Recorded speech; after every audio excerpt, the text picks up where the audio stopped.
मीमांसा civil service academy में आपका स्वागत है। ये लेक्चर जो है हिस्ट्री का है और ये लेक्चर मध्य प्रदेश पीएससी 2025 का जो प्री है उसको टारगेट लेते हुए ये लेक्चर बनाया जा रहा है और इसमें हम समझेंगे आज वेद। आपके पास टाइम काफ़ी है, इसलिए हर एक वेद को हम सिंगल सिंगल पढ़ेंगे ताकि यहाँ से कोई भी क्वेश्चन बने वो कितना डीप बन जाए आपको बन जाए। ठीक है, तो यहाँ पे हम पढ़ेंगे आज ऋग्वेद और ऋग्वेद को हम बहुत डीप डिटेल करेंगे, इसलिए प्लीज पूरा लेक्चर वॉच करना। जो ऋग्वेद है, ऋग्वेद की रचना मानी गई है 1500 से 1000 बीसी और ऐसा कहा जाता है कि ईश्वर बोलते गए थे और ऋषि लिखते गए थे। अब इसका नाम ऋग्वेद क्यों है, इसके पीछे रीजन है ऋग। ऋग का मतलब होता है मंत्र, क्योंकि इसमें बहुत सारे मंत्र हैं और मंत्र किसको समर्पित है, ये मंत्र पूरे समर्पित है किसको, ये देवताओं को समर्पित है। इसलिए क्वेश्चन आता है सही जोड़ी जमाने के लिए ऋग्वेद के अंतर्गत क्या है, देवताओं की इसमें स्तुति की जाती है मंत्रों के द्वारा। हुआ क्लियर? और मंत्र को बोलते हैं ऋग, इसलिए इसका नाम क्या है, ऋग्वेद है। हुआ क्लियर?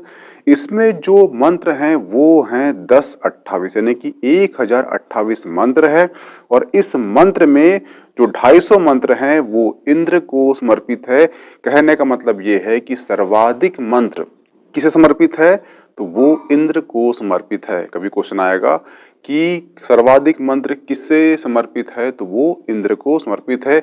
सेकंड में जो 200 मंत्र समर्पित है ये अग्नि को है और थर्ड में जो 30 मंत्र समर्पित है ये वरुण देव को समर्पित है। यानी कि टॉप 3 देवता हैं ऋग्वेद में, इंद्र, अग्नि, वरुण। हुआ क्लियर? और जो 1028 इसमें सूक्त हैं, इसमें से सिर्फ मौलिक कितने हैं, 1017 ही मौलिक है, बाकी इसमें रिपीट हुआ है, इसलिए टोटल उसको 1028 बोल दिया जाता है। परंतु 1000 जो 17 हैं या 17 जो हैं ये मौलिक मंत्र है, मौलिक सूक्त है। हुआ क्लियर? ठीक है। अब जो वेद होता है, 4 वेद हैं, ठीक है, चारों वेद के 4 पार्ट हैं। एक है संहिता, एक है ब्राह्मण, एक है अरण्यक और एक है उपनिषद। हुआ क्लियर?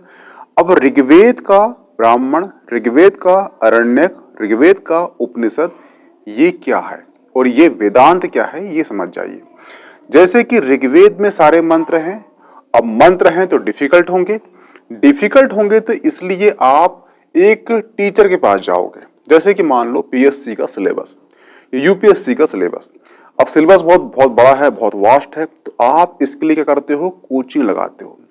और आप जब कोचिंग में पढ़ते हो तो उसके लिए एक अपनी नोट्स बनाते हो। आपके लिए एक सरल वाक्य करता है टीचर, उसकी आप क्लास में नोट्स बनाते हो, तो वो जो नोट्स कहलाती है वो कहलाती है ब्राह्मण। हुआ क्लियर? यानी कि ऋग्वेद को समझने के लिए आपने कोचिंग लगाए, कोचिंग में जो बताया गया सरल व्याख्या उसकी आपने कोचिंग में ही जो नोट्स बनाए वो कहलाते हैं ब्राह्मण, जिसमें विधि विधान, यज्ञ के जो परंपरा है, यज्ञ की जो विधि है वो बताया गया है। हुआ क्लियर? ठीक है। अब आपकी कोचिंग खत्म हो जाती है, एग्जाम को टाइम है, इसलिए आप उन ब्राह्मणों को घर में ही पढ़ते हो और घर में आप उसकी एक अलग से नोट्स बनाते हो कि आपको ये डाउट नहीं है, ये भी नहीं है, ये भी नहीं है, तो आप जो बनाते हो अलग से अकेले में। अब उसमें अकेले क्या था, आज तो रूम है, उसमें अकेले था एकांत में। कहाँ जाओगे आप, जंगल जाओगे, और जंगल को क्या बोलते हैं, वो बोलते हैं अरण्य। तो आप जंगल जाके या एकांत में जो व्याख्या करे हो वो कहलाती है अरण्य। हुआ क्लियर? इसके बाद आता है उपनिषद। आप जो अरण्यक लिख रहे थे, आपको कुछ डाउट था, डाउट यानी कि कुछ समझ में नहीं आया आपको, एग्जाम पास में थी, तो आप टीचर के पास गए और टीचर के पास जाने पर आप उसके पास बैठे और जितने डाउट थे वो क्लियर कर लिए। तो उप यानी होता है पास में और जो निषद यानी होता है बैठना। आप टीचर के पास जाके दोबारा बैठे और जो ज्ञान लिया, जो डाउट था वो क्लियर किया, वो कहलाते हैं उपनिषद। हुआ क्लियर? अब जो ब्राह्मण में डाउट था वो अरण्य में क्लियर हुआ, जो ब्राह्मण डाउट था वो अरण्य में क्लियर हुआ, जो अरण्यक में डाउट था वो उपनिषद में क्लियर हुआ। इसीलिए इसे कहा गया ज्ञान का परम स्रोत यानी कि वेदांत। हुआ क्लियर? एक वेदांत है और एक है वेदांग। वेदांगों की संख्या 6 है और जो वेदांत है ये अलग है। वेदांत यानी कि उपनिषद। ठीक है, अब जो उपनिषद है इनकी कुल संख्या जो है 110 के ऊपर ही है, यानी 110 ज्यादा संख्या है किसकी? उपनिषद की। परंतु वर्तमान जो हमें मिले हैं वो मिले हैं ओनली 12 मिले हैं। इसमें से एक उपनिषद है उसका नाम है ईश उपनिषद। और ध्यान रखना कि जो महात्मा गांधी है उन्होंने कहा था कि अगर दुनिया का सारा या भारत का सारा ज्ञान जल जाए, अगर मान लो ईश उपनिषद बच जाए तो समझ जाना कि ज्ञान अभी खत्म नहीं हुआ है। यानी महात्मा गांधी के अकॉर्डिंग सारा ज्ञान जो है ईश उपनिषद से ही जन्म लिया है। और महात्मा गांधी का जो ट्रस्टीशिप सिद्धांत था वो ट्रस्टीशिप सिद्धांत कहां से लिया गया था? वो लिया गया था ईश उपनिषद से। हुआ क्लियर? ठीक है, अब चलते हैं नेक्स्ट में। तो ये कहानी समझ में आ गई होगी आपको। ठीक है, इसमें जो ऋग्वेद में कितने मंडल हैं? 10 मंडल है।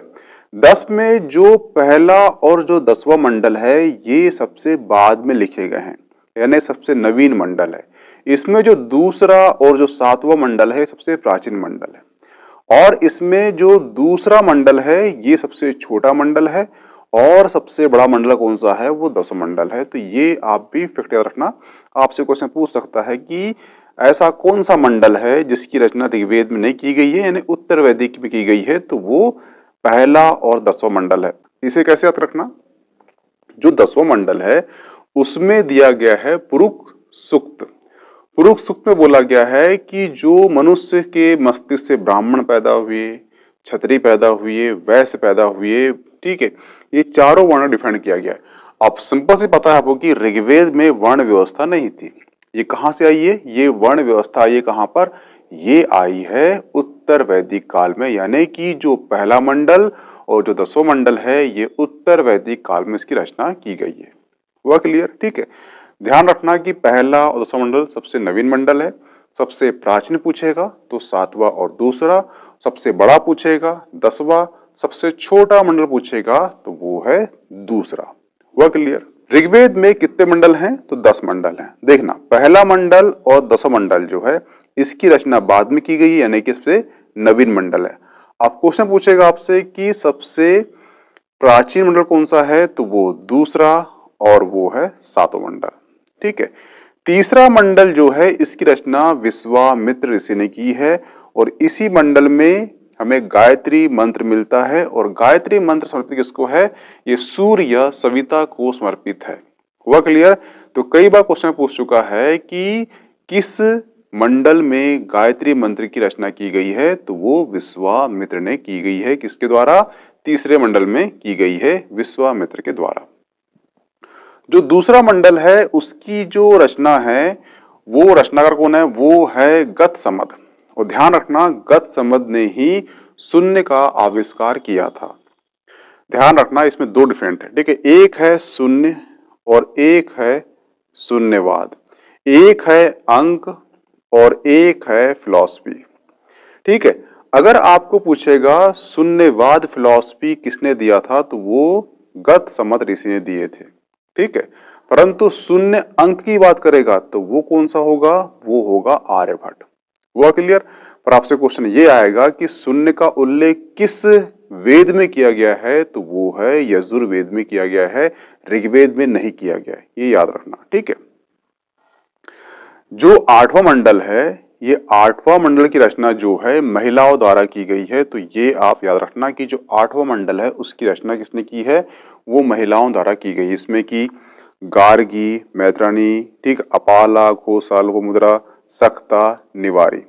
इसमें से आप ध्यान रखना कि गार्गी नाम रखना एक, मैत्री, अपाला, घोषा, लोपामुद्रा। ठीक है, इतने नाम तो आपको याद होना चाहिए क्योंकि ये क्वेश्चन पूछ सकता है कौन सी महिला इसमें से नहीं थी।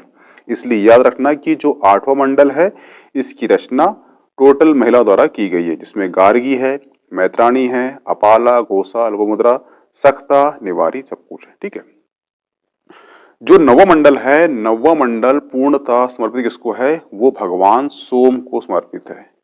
सोम यानी कि शराब। ठीक है, और इस मंडल में एक पर्वत का उल्लेख है, वो है मुंजवत पर्वत।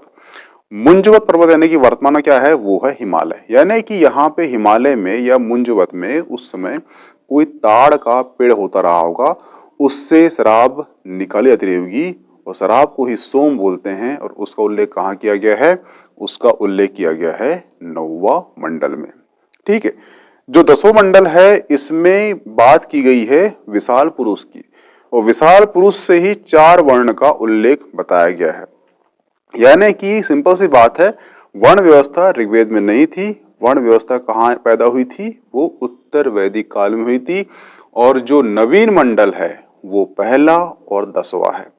सबसे बड़ा मंडल कौन सा है, 10वां है। ठीक है, हुआ क्लियर। ठीक है, ध्यान रखना कि जो पहला मंडल और 10वां मंडल ऋग्वेद काल में नहीं लिखा गया है, इसलिए यहाँ पर वर्ण व्यवस्था का उल्लेख है। हुआ क्लियर। ध्यान रखना कि जो 7वां मंडल है, 7वें मंडल में उल्लेख है 10 राग्य युद्ध का उल्लेख है। इसकी छोटी सी कहानी है, वो प्लेलिस्ट में डला है, वो देख लेना आप। ठीक है, ऋग्वेद में 33 देवताओं का उल्लेख है और इन देवताओं को 3 भागों में बांटा गया था। एक है अंतरिक्ष के देवता, एक है आकाश के देवता और एक है पृथ्वी के देवता। अब ध्यान रखना कि भारत में एक बड़ा वो चलता है विवाद कि भारत में 33 करोड़ देवता है। एक्चुअली भारत में 33 करोड़ देवता नहीं है, एक्चुअली वो 33 कोटि देवता है। ठीक है, कोटि का मतलब होता है प्रकार।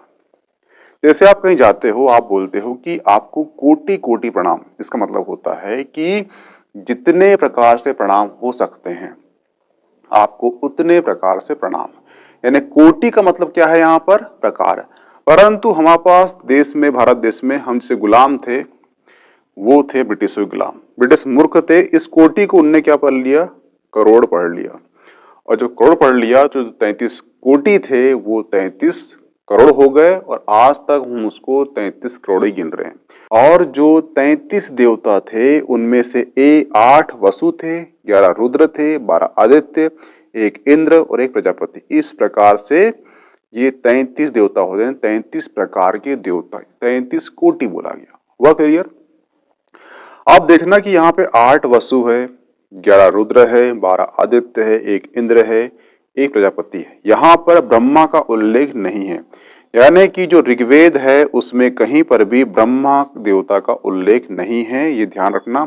ये क्वेश्चन बन सकता है कि कौन सा देवता का उल्लेख नहीं है या इनमें से कौन से देवता नहीं है। तो ब्रह्मा का उल्लेख ऋग्वेद में हमें नहीं मिलता। हुआ क्लियर। ऋग्वेद बताया था मैंने, हर वेद के 4 भाग हैं। एक है संहिता, एक है ब्राह्मण, एक है अरण्यक, एक है उपनिषद। तो क्वेश्चन आपसे ये बन सकता है कि ऋग्वेद का अरण्यक क्या है, ऋग्वेद का उपनिषद क्या है, ऋग्वेद का ब्राह्मण क्या है, ये ऋग्वेद की संहिता क्या है। ऋग्वेद संहिता क्या है, ऋग है। और ऋग का क्या मतलब होता है, मंत्र। और मंत्र कितने हैं, यानी कि सूक्त बोलते हैं उसे 10-28। 10-28 में से जो मौलिक है वो कितने हैं, 10-17 है। इसमें से जो 250 मंत्र है वो समर्पित किसको हैं, वो है इंद्र को। ठीक है, जो 200 मंत्र किसको है, अग्नि को है। और 30 मंत्र किसको है, वो वरुण को है। हुआ क्लियर। ये ध्यान रखना कि ऋग्वेद का ब्राह्मण, अरण्यक, उपनिषद अलग अलग नहीं है, एक ही है। ध्यान रखना कि ब्राह्मण पूछे, अरण्यक पूछे या उपनिषद पूछे, वो तीनों एक ही है। ऐत्रेय ब्राह्मण, ऐत्रेय ब्राह्मण, ऐत्रेय ब्राह्मण, कौशितकी, कौशितकी, कौशितकी। ठीक है, तो ये आपको याद करने में आसान होगा। ऋग्वेद में नदियों का उल्लेख, तो ध्यान रखना ऋग्वेद में जो नदियों का उल्लेख है ये दिया गया है 10वें मंडल में। और जो 10वें मंडल में जो नदियों का उल्लेख किया गया है उसे नदी सूक्त कहा गया है। नदी सूक्त में जो उल्लेख किया गया है नदियों का, वो 23 नदियों का उल्लेख किया गया है। ये ध्यान रखना कि जो ऋग्वेद है वहां पर कुल नदी का उल्लेख कितना है, 25 नदियों का उल्लेख किया गया है। परंतु ऋग्वेद का जो 10वां मंडल है उसमें जो पुरुष सूक्त है, पुरुष उसमें जो नदी सूक्त है, नदी सूक्त में जो उल्लेख किया गया है 23 नदी का उल्लेख किया है, तो डिफरेंट है। ऋग्वेद पूछेगा तो 25 नदी।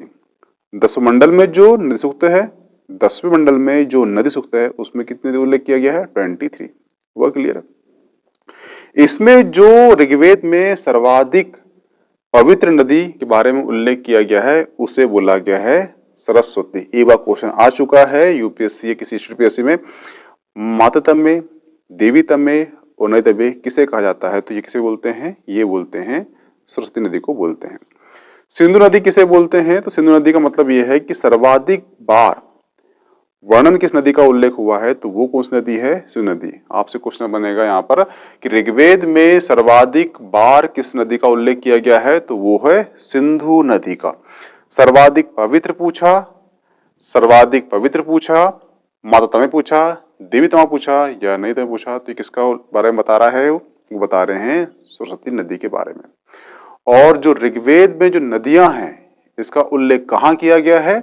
10वां मंडल नदी सूक्त में किया गया है। कितनी नदी का उल्लेख किया गया है? तो 23 नदी का उल्लेख किया गया है। पर टोटल ऑल ओवर ऋग्वेद में कितनी नदी का उल्लेख किया गया है? तो वो है 25।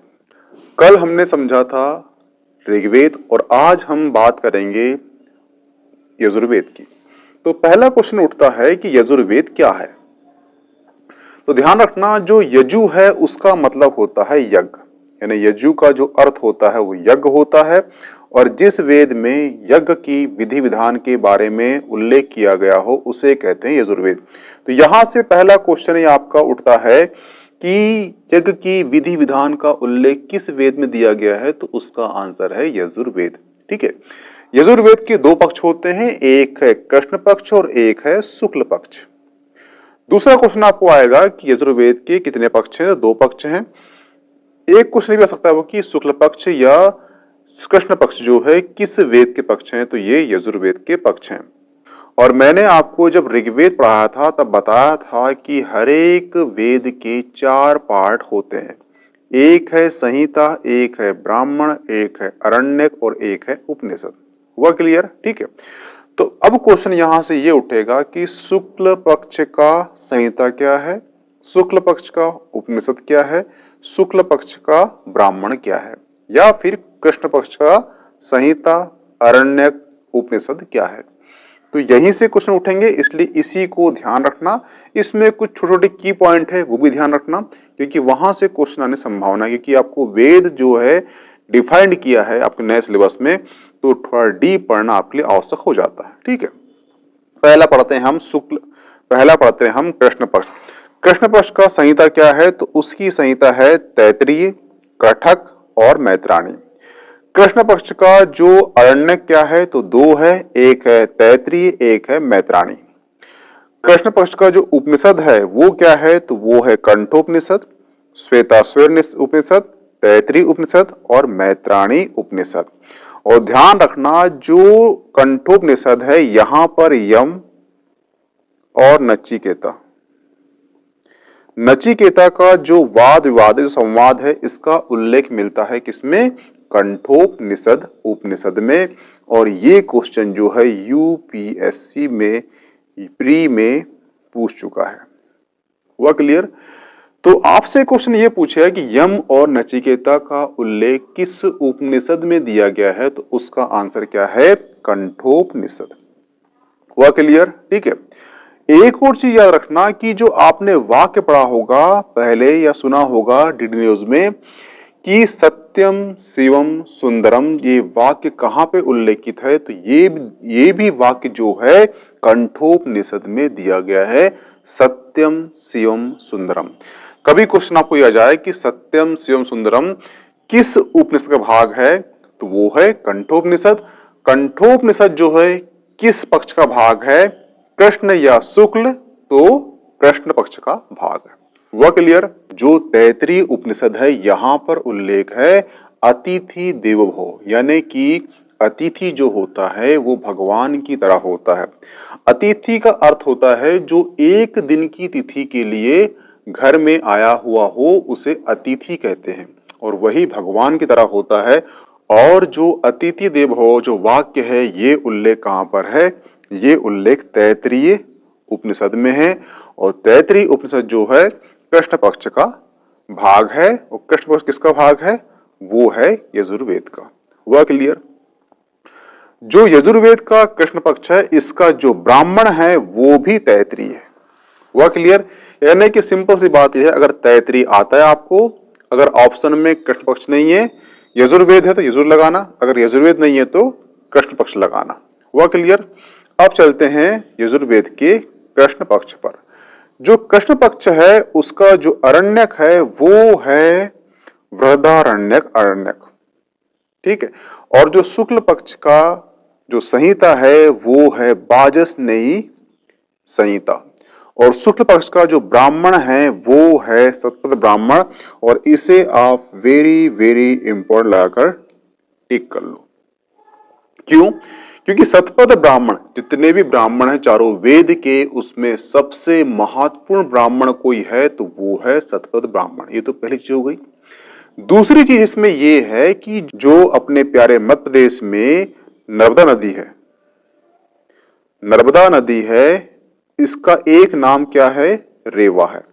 और रेवा नाम कहां मिलता है? वो मिलता है सतपथ ब्राह्मण में मिलता है। इसलिए ये भी आपके लिए एक महत्वपूर्ण क्वेश्चन बन जाता है कि नर्मदा नदी का रेवा नाम कहां उल्लेखित है, तो ये सतपथ ब्राह्मण है। कभी आपसे क्वेश्चन पूछ ले कि रेवा नाम दिया किसने था, तो ये दिया था नर्मदा के जो पति थे पुरुकुत्स ने इनको रेवा नाम दिया था। और इसी नाम का उल्लेख मिलता है कहां पर हमें? सतपथ ब्राह्मण में मिलता है। और सतपथ ब्राह्मण किसका ब्राह्मण है? वो शुक्ल पक्ष का है, यानी कि यजुर्वेद के शुक्ल पक्ष का जो ब्राह्मण है वो है सतपथ ब्राह्मण। हुआ क्लियर? ठीक है। अब चलते हैं शुक्ल पक्ष के उपनिषद पर। इसके दो उपनिषद हैं, एक है ईश और एक है बृहदारण्यक। देखना, जो महात्मा गांधी हुए हैं, महात्मा गांधी ने कहा था कि अगर दुनिया का, संसार का, भारत का सभी ज्ञान जल के खाक हो जाए और एकमात्र उपनिषद बचे, ईश उपनिषद बचेगा, तो सारा ज्ञान ज्यों का त्यों हम समेट सकते हैं। ये महात्मा गांधी ने किसके लिए कहा था? ये कहा था ईश उपनिषद के लिए।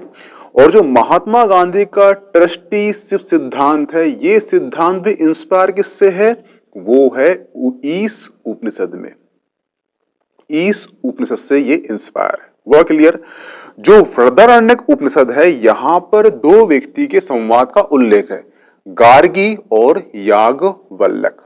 ठीक है। ये क्वेश्चन आपका स्टेट पेज में पूछ चुका है कि गार्गी और याज्ञवल्क्य का जो संवाद है, ये वाद विवाद कहां पे उल्लेखित है, तो ये हमें कहां मिलता है? बृहदारण्यक उपनिषद मिलता है। और जो बृहदारण्यक उपनिषद है, ये शुक्ल पक्ष का उपनिषद है, यानी कि यजुर्वेद के शुक्ल पक्ष का। हुआ क्लियर? आई होप कि आपको समझ में आ चुका होगा यजुर्वेद के आईएमपी फैक्ट क्या है।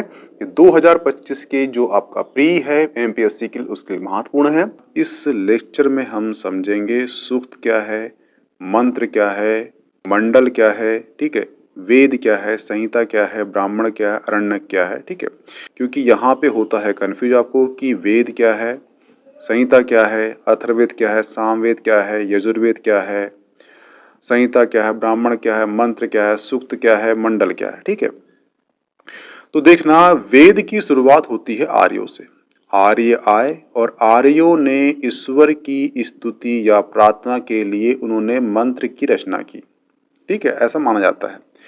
तो जो वेद हैं, वेद में ऐसा कहा जाता है कि ईश्वर बोलते गए, ऋषि लिखते गए। हर एक ऋषि के, हर एक वेदों की रचना का अलग अलग ऋषि हैं, उसे हम समझेंगे आगे। ठीक है, अब क्वेश्चन ये उठता है कि वेद क्या है। ठीक है, तो वेद में क्या है? वेद में ओनली मंत्र है।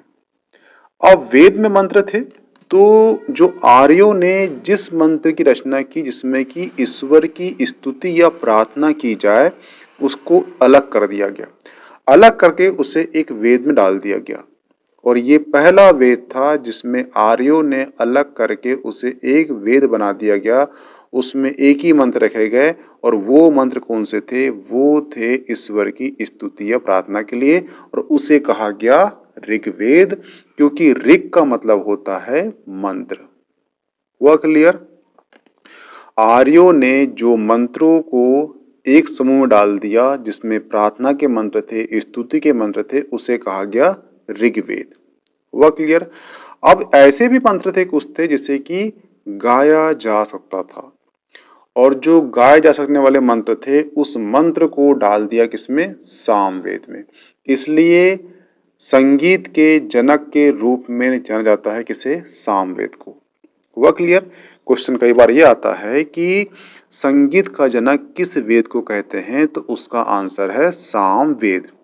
और ध्यान रखना कि जो सामवेद है उसका जन्म ऋग्वेद से हुआ है, क्योंकि अगर सामवेद के 75 मंत्र छोड़ दिए जाएं तो सारे के सारे मंत्र ऋग्वेद से लिए गए हैं। हुआ क्लियर? अब जो आर्यों ने ईश्वर की स्तुति कर ली, ईश्वर की प्रार्थना कर ली, ईश्वर के मंत्रों को गा लिया, अब आर्यों को ईश्वर को करना था आह्वान। आह्वान के लिए क्या चाहिए? अग्नि चाहिए। अग्नि के लिए क्या होगा? यज्ञ होगा। तो ध्यान रखना, एक क्वेश्चन कई बार पूछ चुका है कि ईश्वर और मनुष्य के बीच में संबंध स्थापित कौन करता है? तो ध्यान रखना, ईश्वर और मनुष्य के बीच में संबंध स्थापित करती है अग्नि। इसलिए आह्वान के लिए बोला जाता है, इसलिए आह्वान के लिए करते हैं यज्ञ, और यज्ञ होता है अग्नि के द्वारा। अग्नि जाती है ऊपर, ऊपर जाता है मैसेज, और फिर ईश्वर का आह्वान होता है नीचे। तो जहां पर आह्वान के लिए मंत्र थे, उस मंत्र को डाल दिया गया एक वेद में, जिसे यजुर्वेद कहते हैं। कि यजु का मतलब होता है, यजु का अर्थ ही होता है यज्ञ। तो जितने मंत्र थे यज्ञ वाले, उसको डाल दिया एक वेद में, उसे कहा गया यजुर्वेद। गाने वाले मंत्र डाल दिया गया सामवेद में, तो वो कहलाया सामवेद। और जितने मंत्र थे उसे डाल दिया गया स्तुति वाले को एक वेद में, उसे ऋग्वेद बोला गया। हुआ क्लियर? सिंपल सी भाषा में ये है, सिंपल सी भाषा ये है कि वेद था, वेद में बहुत से मंत्र थे, उसको बांट दिया चार भागों में, स्तुति के अलग, गाने के अलग, यज्ञ के अलग। तो इस प्रकार से वेद बन गए चार: ऋग्वेद, सामवेद, यजुर्वेद, अथर्ववेद। हुआ क्लियर? अब ध्यान रखना कि ऋग्वेद में कितने मंडल हैं? वो 10 मंडल है। कई बार क्वेश्चन पूछ चुका है कि ऋग्वेद में कितने मंडल हैं? 10 मंडल हैं। ये क्या है समझेंगे आगे। और सूक्त कितने हैं? तो वो हैं 1028। इसे भी कई बार कई एग्जाम पूछ चुका है। और मंत्र कितने हैं? तो 10,580 कहीं लिखा है, कहीं लिखा है 10,560, कहीं लिखा है 10,562। तो वेरिएशन चलता रहता है, परंतु ध्यान रखना 10 मंडल और 10,28 जो सूक्त हैं। हुआ क्लियर? तो एक और क्वेश्चन उठता है कि जो वेद हैं, जो ऋग्वेद है, सामवेद है, यजुर्वेद है, इसके कुछ संहिता है, कुछ ब्राह्मण है, कुछ अरण्यक है, कुछ उपनिषद है, ये क्या है? तो ध्यान रखना, हर एक वेद को 4 भागों में बांटा है। जिस प्रकार से वेद को मंत्रों के आधार पर बांट दिया 4 भागों में, उसी प्रकार वेदों को 4 भागों में बांटा है। तो एक है संहिता। अब संहिता क्या है? जहां पर मंत्रों का समूह है उसे बोला गया संहिता। सिंपल सी भाषा। ब्राह्मण क्या है? वेद को आपने टीचर से समझा कोचिंग जाकर, और कोचिंग में जो समझा, आपकी जो नोट्स बनी, वो कहलाई ब्राह्मण। हुआ क्लियर? अभी रूम आओगे, उसमें आते थे जंगल। तो जंगल में एकांत में आपने उसी ब्राह्मण का अध्ययन किया, वो कहला अरण्यक, क्योंकि जंगल को बोलते हैं अरण्यक। हुआ क्लियर? अब उसी अरण्यक में कुछ डाउट था, तो आप फिर से गुरु के पास गए, बोले कि मुझे ये डाउट हो रहा है। फिर गुरु ने वो डाउट को क्लियर कर दिया। ठीक है? तो जो डाउट क्लियर किया, तो उसका एक तार्किक अध्ययन निकला, उसे कहा गया उपनिषद। क्यों कहा गया उपनिषद? क्योंकि उप का अर्थ होता है पास में, और जो निषद का अर्थ होता है बैठना। तो यानी कि जो स्टूडेंट टीचर या गुरु के सामने बैठ के शिक्षा अध्ययन किया और जो डाउट सॉल्व किया, वो जो बुक बनी, उसे कहा गया उपनिषद। और उपनिषद जो है, ये अंतिम पार्ट था वेदों का। क्या था? उपनिषद जो है अंतिम पार्ट था वेदों का, इसीलिए इसे बोला गया वेदांत। ठीक है? अब बोला जाता है वेदांत, परंतु कभी ये क्वेश्चन आ जाए कि वेदांत के अंतर्गत क्या क्या आता है, तो ध्यान रखना, वेदांत के अंतर्गत 3 चीज आती है, उसे कहते हैं वेदांत। एक है उपनिषद, एक है भगवत गीता, और एक है ब्रह्मसूत्र। यानी तीनों जो है ज्ञान देते हैं, ये ज्ञान की परम सत्ता है, इसलिए बोला गया है इसे वेदांत। हुआ क्लियर? और वेदांत के अंतर्गत आते हैं उपनिषद, गीता और ब्रह्मसूत्र, और इसे ही तीनों को बोलते हैं मिलाकर, क्या बोलते हैं? प्रस्थान त्रयी बोलते हैं। क्या बोलते हैं? प्रस्थान त्रयी। तो इसे भी आप IMP लगा लीजिए क्वेश्चन, क्योंकि ये क्वेश्चन कई बार पूछ चुका है कि प्रस्थान त्रयी क्या है। तो वो है वेदांत है। उसके अंतर्गत आते हैं 3 चीज: उपनिषद, भगवत गीता और ब्रह्मसूत्र। हुआ क्लियर? ठीक है। अब इतना समझ में आ चुका आपको कि वेद क्या है, चारों वेद क्या हैं, उनके 4 पार्ट क्या हैं। अब समझ लेते हैं कि मंडल क्या है, सूक्त क्या है और मंत्र क्या है, ठीक है। अब ये है मंडल, ये है सूक्त और ये है मंत्र। और ये तीन चीज को समझने के लिए आपको संवैधानिक के अकॉर्डिंग समझना पड़ेगा ताकि आपको दिमाग में अच्छे से बैठ जाए। तो संविधान है, संविधान को मान लीजिए वेद हुआ, क्लियर थोड़ी देर के लिए। जो संविधान है उसमें भाग 25 होते हैं और जो आर्टिकल है वो 395 आर्टिकल है।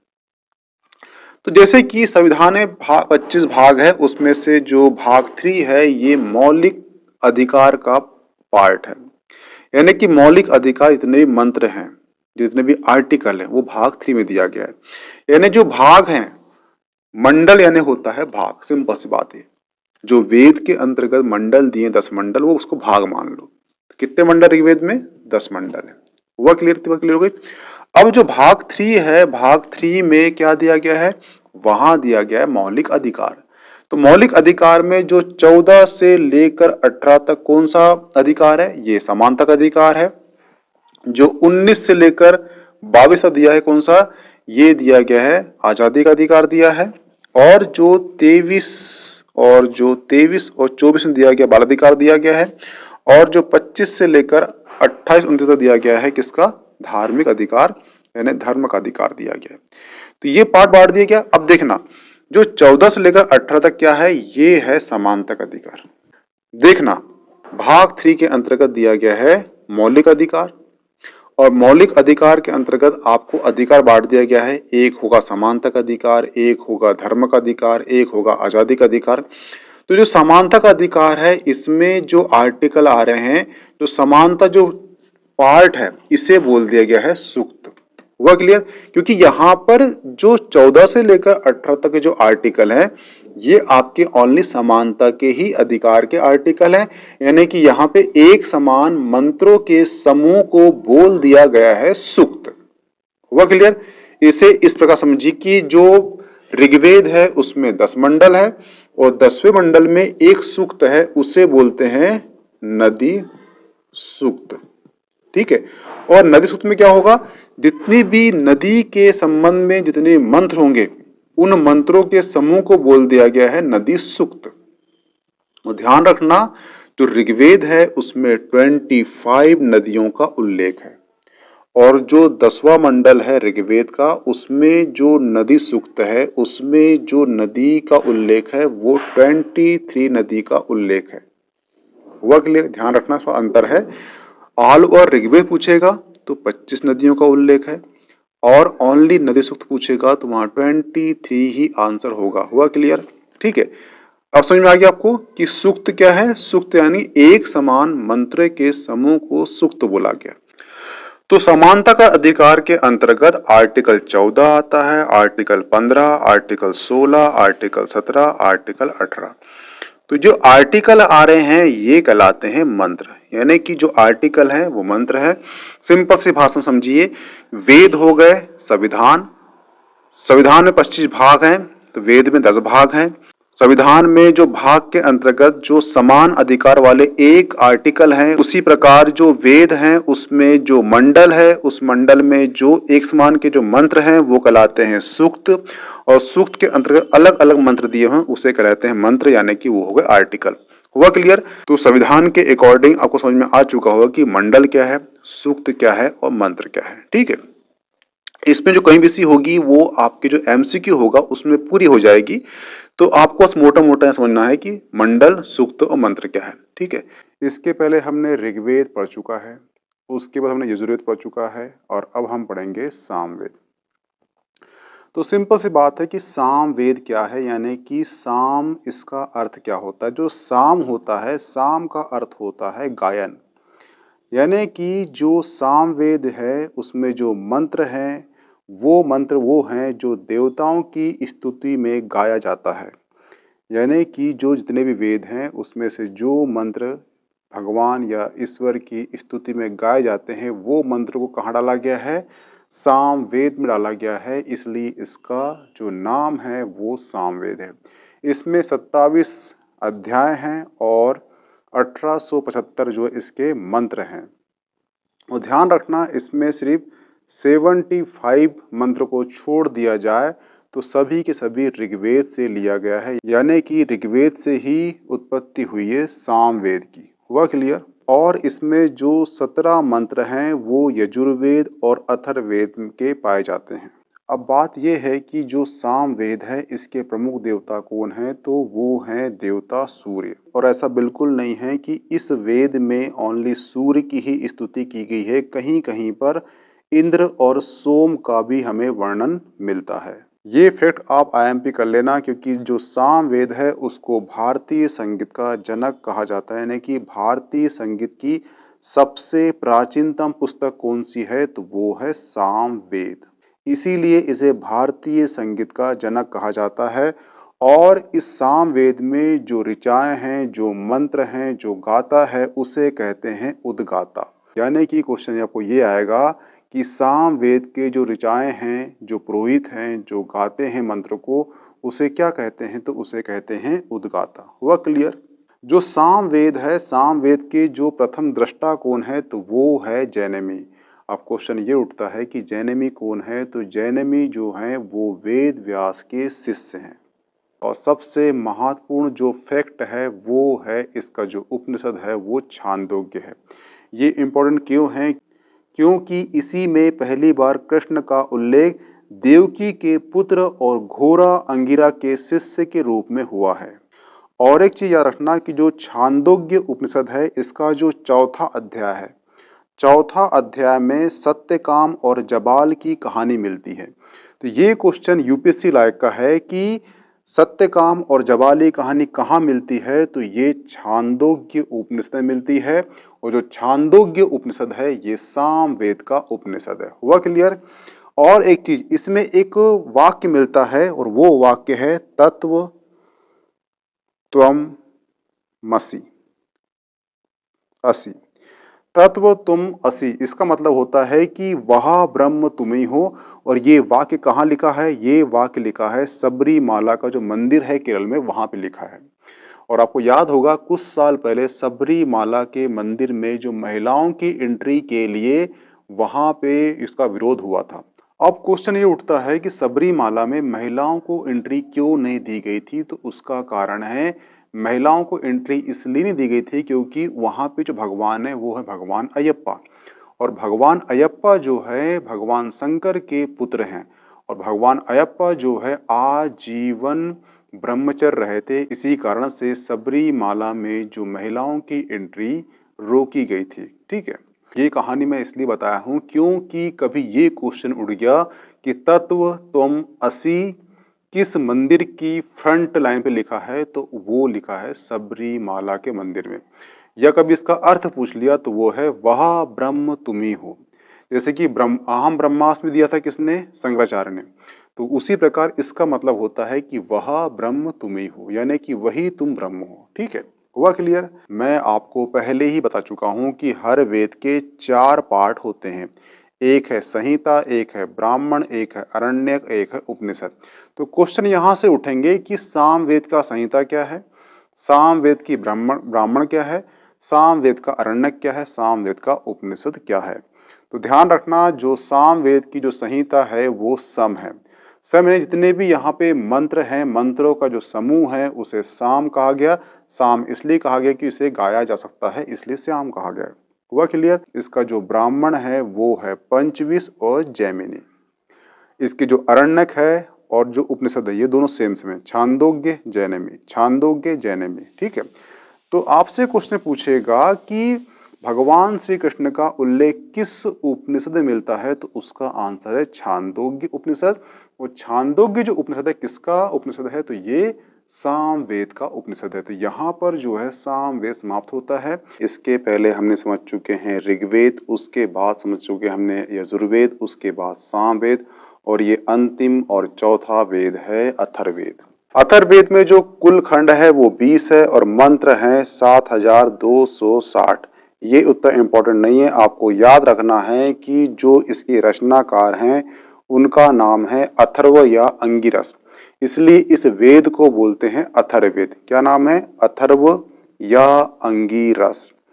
और इस वेद में हमें जानकारी मिलती है जादू टोना की, चिकित्सा और औषधि विज्ञान की, लौकिक जीवन की। और इस अथर्ववेद में ब्रह्म ज्ञान के विषय में हमें जानकारी मिलती है। इसका जो वाचन करता है पुरोहित, उसे कहते हैं ब्रह्म। इसलिए कभी कभी इस वेद को ब्रह्म वेद भी कहते हैं। तो कभी आपको नाम आ जाए कि ब्रह्म वेद किसका नाम है, तो वो अथर्ववेद का नाम है। क्यों नाम है? क्योंकि जो इसके वाचन करता है उस पुरोहित को बोलते हैं ब्रह्म, इसलिए ब्रह्म वेद कह दिया जाता है। इसलिए ध्यान रखना, अथर्ववेद का और एक नाम है जिसे ब्रह्म वेद कहते हैं। ये क्वेश्चन आपको आने की संभावना है कि ऐसा कौन सा वेद है चारों में से जिसे ब्रह्म वेद कहा जाता है, तो उसका नाम है अथर्ववेद। जो अथर्व नामक ऋषि हुए हैं, ये अथर्ववेद के प्रथम दृष्टा हैं। इन्हीं के नाम पर इस वेद को अथर्ववेद कहा जाता है और इस वेद को अथर्व अंगिरस भी कहा जाता है। एक चीज याद रखना कि इसमें एक वाक्य दिया है, युद्ध का आरंभ मनुष्य के मस्तिष्क से होता है। युद्ध का